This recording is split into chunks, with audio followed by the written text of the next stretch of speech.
Hello, എല്ലാവർക്കും നമസ്കാരം. നിങ്ങൾ ഏവരും കാത്തിരിക്കുന്ന അലീനയുടെ നാളത്തെ വിശേഷത്തിലേക്ക് എല്ലാ കൂട്ടുകാർക്കും സ്വാഗതം. എല്ലാവർക്കും നല്ലൊരു രാത്രി ആശംസിച്ചുകൊണ്ട് തന്നെ വിശേഷത്തിലേക്ക് കിടക്കാം. ലൈക്ക് ചെയ്യാനും ഹൈപ്പ് ചെയ്യാനും ഒന്നും മറക്കരുതേ.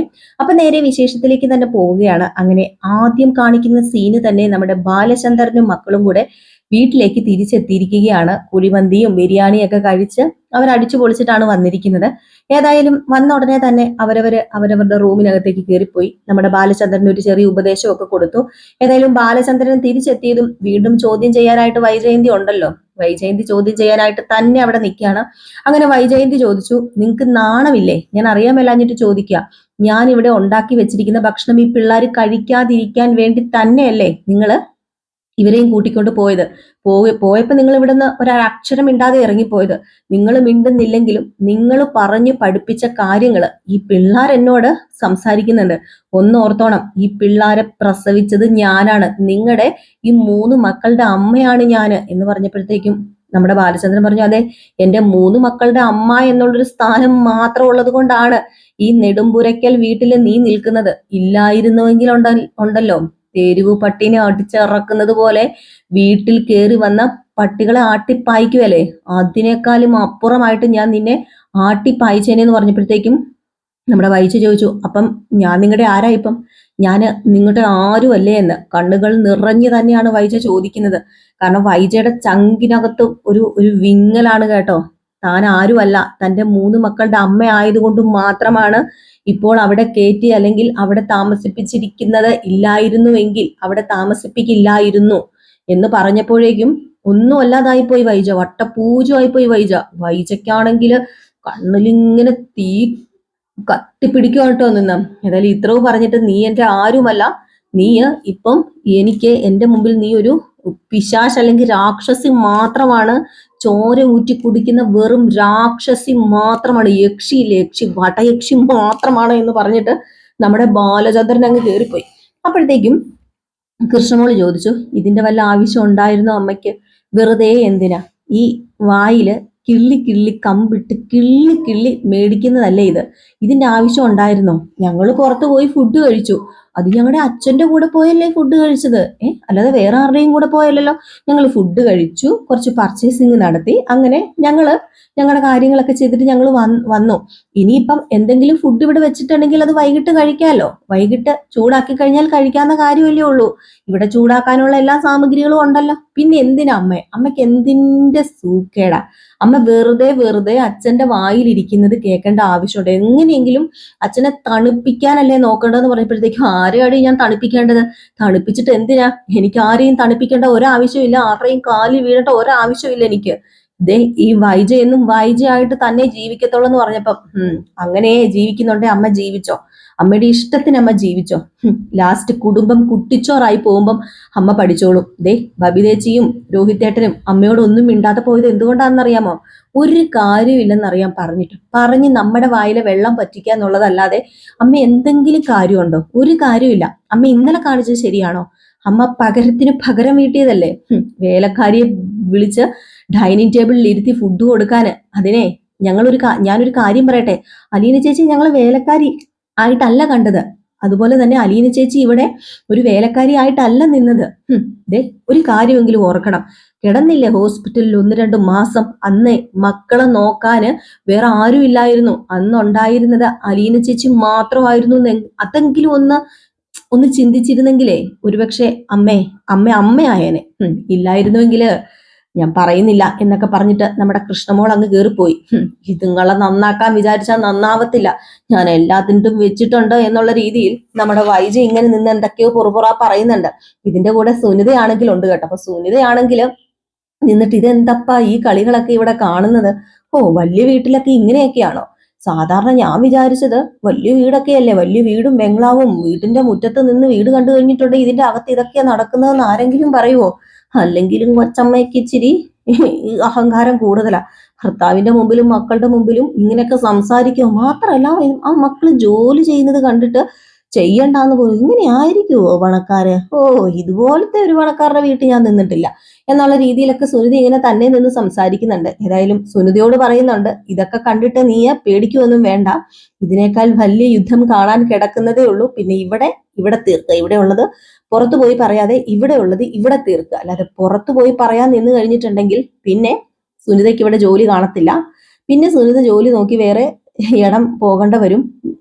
ശമ്പളം പോലും ഇത്രയും ദിവസം നിന്ന് ശമ്പളം പോലും തരത്തില്ല. പിന്നെ ആഹാരത്തിനൊരു കുറവും ഉണ്ടാകത്തില്ല. വെച്ചുണ്ടാക്കി എപ്പോൾ വേണമെങ്കിലും ഇഷ്ടമുള്ളപ്പോഴെടുത്ത് കഴിക്കാം എന്ന് പറഞ്ഞു. ഏതായാലും അതാണല്ലോ വേണ്ടത് ആഹാരത്തിനോട്. വൈജയ്ക്ക് അങ്ങനെ ഒരു പ്രത്യേകതയുണ്ട്. വൈജ ആഹാരം മാത്രം ആർക്കും വയറ് നിറയെ കൊടുക്കും, ആഹാരത്തിനോടൊരു പക്ഷാഭേദം കാണിക്കത്തില്ല. പിന്നെ കാണിക്കുന്ന സീനിൽ നമ്മുടെ സ്റ്റാൻലി ആണ് കേട്ടോ. സ്റ്റാൻലി ആണെങ്കിൽ ഭയങ്കര പൂക്കുറ്റി അടി നല്ലോണം അടിച്ചുകൊണ്ടിരിക്കുകയാണ് എല്ലാ പ്രാവശ്യവും, അല്ലെങ്കിൽ എല്ലാ ദിവസവും നമ്മുടെ സ്റ്റാൻലി ഒരു പെഗ് അല്ലെങ്കിൽ 2 പെഗൊക്കെ കുറേശ്ശൊക്കെ കഴിച്ച് തലയ്ക്ക് കിക്ക് പിടിക്കത്തില്ലായിരുന്നു, കിക്കാകത്തില്ലായിരുന്നു. പക്ഷെ ഈ പ്രാവശ്യം നല്ല തലയ്ക്ക് നന്നായിട്ട് കയറി അങ്ങോട്ട് പിടിക്കുന്നുണ്ട്. തലയ്ക്ക് പിടിക്കുന്നത് മാത്രമല്ല, എണ്ണി എണ്ണി പിറക്കി ഓരോ സങ്കടങ്ങൾ ഇങ്ങനെ പറയാണ്. അപ്പം നമ്മുടെ സ്റ്റാൻലി കുടിച്ചോണ്ടിരിക്കുന്നു.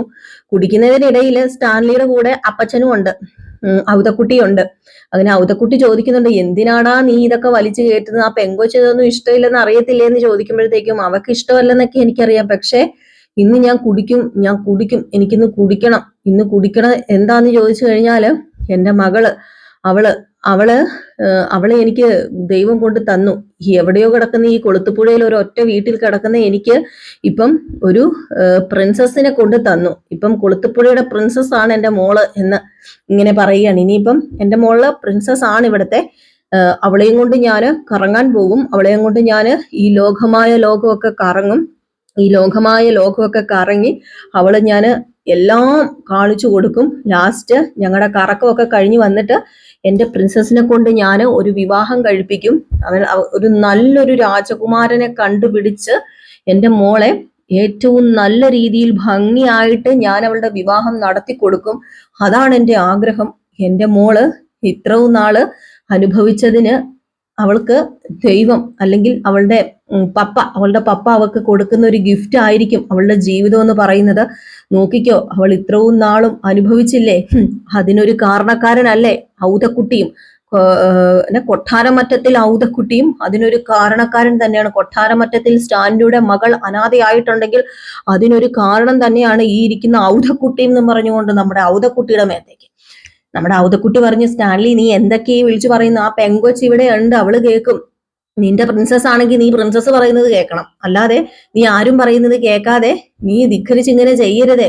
ഞാനിപ്പം മദ്യം കുടിക്കാത്തത് എന്തുകൊണ്ടാ? അല്ലെങ്കിൽ ഞാൻ നിന്റെ കൂടെ വന്ന് എന്തെങ്കിലുമൊക്കെ അടിക്കുമായിരുന്നല്ലോ. ഇപ്പൊ ഞാൻ മദ്യം കൈ കൊണ്ട് തൊടാത്തത് എന്തുകൊണ്ടാ? ഞാൻ മദ്യം കൈ കൊണ്ട് തൊടാത്തതിന്റെ കാര്യം നിന്റെ പ്രിൻസസ് തന്നെയാ. അവൾ എന്റെയും കണ്ണ് തുറപ്പിച്ചടാ. അവക്കത് ഇഷ്ടമല്ലെങ്കിൽ നമ്മളത് ചെയ്യരുത് എന്ന് പറഞ്ഞപ്പം, ഇല്ല ഇന്ന് ഞാൻ കുടിക്കും, കുടിച്ച് എനിക്ക് ഇന്ന് എന്റെ സങ്കടങ്ങളൊക്കെ ഇവിടെ ഇറക്കി വെക്കണം, ഞാൻ ഇന്ന് കുടിക്കും എന്ന് പറഞ്ഞിട്ട് അവിടെ ഇരുന്ന് മദ്യമെടുത്ത് കുടുകുടാ കുടിക്കണം. എന്നിട്ട് അലീനയെ കുറിച്ച് പറയുന്നു, അലീനയെ കുറിച്ച് കുറെ പൊക്കി പറയുന്നു. അതുപോലെ തന്നെ അലീനയുടെ ജീവിതത്തെ കുറിച്ച് പറയുന്നു. അങ്ങനെ സത്യം പറഞ്ഞ ഔതക്കുട്ടി ലാസ്റ്റ് പറഞ്ഞു, ഇനി ഇതിവിടെ നടക്കത്തില്ല, ഞാൻ സമ്മതിക്കത്തില്ല, ഇത് അവസാനത്തെ കുടിയായിരിക്കണം നിന്റെ.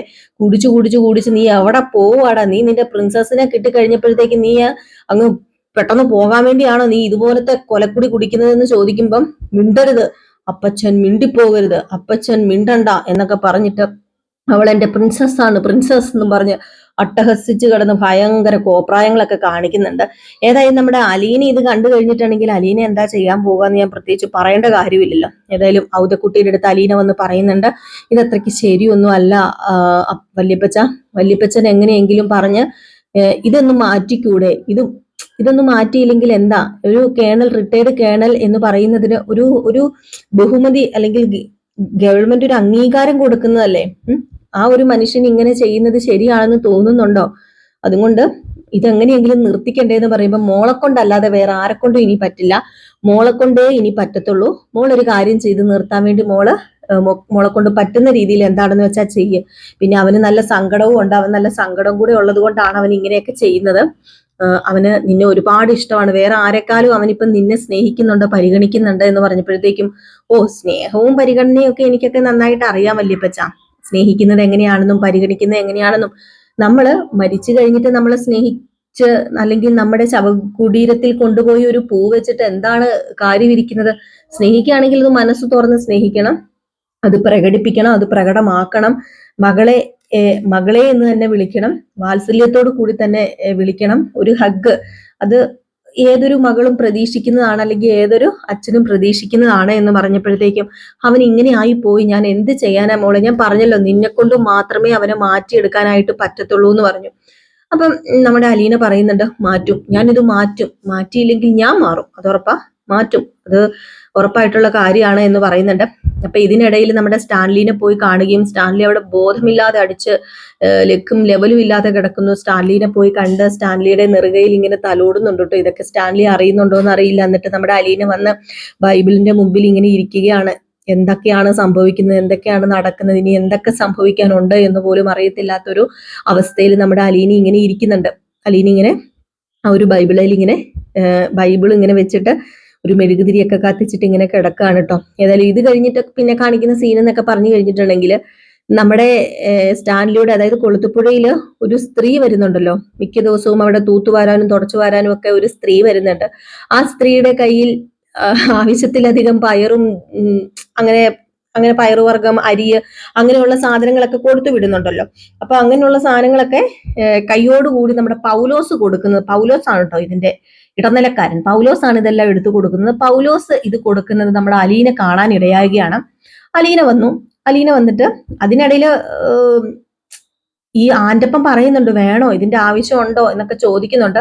പൗലോസ് ആണെങ്കിൽ രണ്ടും കൽപ്പിച്ച് നിൽക്കുകയാണോ, പിന്നെ ഇത്രയും നാളില്ലാത്തതല്ലേ, അവള് വന്ന് മൂക്കി കയറ്റുവാണെങ്കിൽ അങ്ങോട്ട് കേറ്റട്ടെ, കാണിച്ചു കൊടുക്കണമെന്നൊക്കെ പറഞ്ഞു അവിടെ ഒന്ന് ഭയങ്കര പ്രസംഗമൊക്കെ നടത്തി. അലീന വന്നു കഴിഞ്ഞിട്ട് എന്താ ഇതിനകത്തെന്ന് ചോദിച്ചപ്പോഴത്തേക്കും നമ്മുടെ ആന്റപ്പൻ പറഞ്ഞു, അത് കുഞ്ഞെ, അത് പൗലോസ് എന്തോ ഇതെടുത്ത് കൊടുത്താന്ന് പറഞ്ഞപ്പം എന്താണെങ്കിലും അത് വെക്കാൻ പറഞ്ഞു, ബിഷോപ്പർ തിരിച്ചു കൊടുക്കാൻ പറഞ്ഞു. അപ്പോഴത്തേക്കും പൗലോസ് പറഞ്ഞു, പിന്നെ ഞാനിത് ഇവക്ക് കൊടുത്തതാണെങ്കിൽ ഇവളത് വീട്ടിൽ കൊണ്ടുപോകുക തന്നെ ചെയ്യുന്നു പറയുമ്പോഴത്തേക്കും ഞാനിത് മേടിക്കത്തില്ല, അവൾക്ക് ഞാൻ കൊടുക്കുക തന്നെ ചെയ്യുന്നു പറഞ്ഞപ്പോഴത്തേക്കും അത് മേടിക്കാനാ പറഞ്ഞെന്ന് പറഞ്ഞു. ഓഹോ, ഇത് കൊടുത്തതിന്റെ പേരിൽ ഇവിടെ എന്ത് നടന്നാലും അത് സ്വീകരിക്കാൻ ഞാൻ തയ്യാറാണ്, അതെന്തോ ആയിക്കോട്ടെ, അത് ഞാൻ സ്വീകരിക്കുന്നു പറഞ്ഞപ്പോഴത്തേക്കും അല്ല പൗലോസേട്ട അത് മേടിക്കാനാ പറഞ്ഞെന്ന് പറഞ്ഞപ്പോ അത് ഞാൻ മേടിക്കത്തില്ല, നിനക്ക് എന്നാ ചെയ്യാൻ പറ്റുന്നത്, എന്നാ ചെയ്യാൻ പറ്റുന്നതെന്ന് ചോദിച്ചിട്ടുണ്ടെങ്കിൽ അത് മേടിക്കാതെ ഇതിനൊരു പരിഹാരം ഉണ്ടാക്കാതെ പൗലോസേട്ടന് കിച്ചണിൽ കയറാൻ ഞാൻ സമ്മതിക്കത്തില്ല. ഇവിടെ കിച്ചണിൽ കയറാൻ ഞാനുണ്ട്, ഞാൻ കിച്ചണിൽ കയറി എല്ലാം ഉണ്ടാക്കും. ഞാൻ എൻ്റെ പപ്പയ്ക്കും എൻ്റെ വല്യപ്പനും, അതായത് എൻ്റെ അപ്പച്ചനും വല്യപ്പച്ചനും ഒക്കെ ഉണ്ടാക്കി കൊടുക്കുന്നതിന് എനിക്ക് യാതൊരു കുഴപ്പമില്ല. അതിപ്പം പൗലോസേട്ടൻ കയറിയില്ലെങ്കിൽ നോ പ്രോബ്ലം എന്നുള്ള രീതിയിൽ അലീന നിന്നു. ഏതായാലും പൗലോസ് എന്ത് ചെയ്തു, പൗലോസ് പിടിച്ച മുയലിന് 100 കൊമ്പാന്ന് പറഞ്ഞ് പൗലോസ് ഒരു വേലക്കാരനാന്നും പോലും പറയാത്ത രീതിയിൽ പൗലോസ് വാശി കാണിച്ച് അങ്ങ് പോയിട്ടുണ്ട്. ഏതായാലും പൗലോസ് വിചാരിക്കുന്നത് അലീനനെ തോപ്പിക്കാനായിട്ട് പറ്റും, ആഹാരം ഉണ്ടാക്കാൻ വേറെ അവിടെ ആരും ഇല്ലല്ലോ എന്നുള്ളതാണ്. പക്ഷെ അലീനയ്ക്ക് നല്ല സൂപ്പറായിട്ട് വളരെ നല്ല ടേസ്റ്റി ആയിട്ട് ഫുഡ് ഉണ്ടാക്കാൻ അറിയാം, അത് മിനിറ്റുകൾക്കകം ജോലികൾ ചെയ്തു തീർക്കാൻ അറിയാമെന്ന് ഈ പറയുന്ന നമ്മുടെ ആർക്കറിഞ്ഞൂടാ, പൗലോസിന് അറിഞ്ഞൂടാ. ഏതായാലും കാത്തിരുന്ന് തന്നെ കാണാം എന്തൊക്കെയാ സംഭവിക്കാൻ പോകുന്നത്. അപ്പൊ എല്ലാവരും കാത്തിരിക്കട്ടെ. അപ്പൊ എല്ലാ ദിവസവുമായിട്ട് പ്രമവിശേഷം രാവിലെ ഫുൾ വിശേഷവുമായിട്ട് വരുന്നുണ്ട്. റിയൽ സ്റ്റോറി മൂവിനകത്ത് നമ്മുടെ അപ്കമിങ് വിശേഷവും ചെയ്യുന്നുണ്ട് കേട്ടോ. അപ്പം അതും കൂടെ പോയി സബ്സ്ക്രൈബ് ചെയ്ത് വെച്ചോളൂ. Tata bye bye. Next video ആയിട്ട് കാണാം. ലൈക്ക് ചെയ്യാനും ഹൈപ്പ് ചെയ്യാനും മറക്കല്ലേ.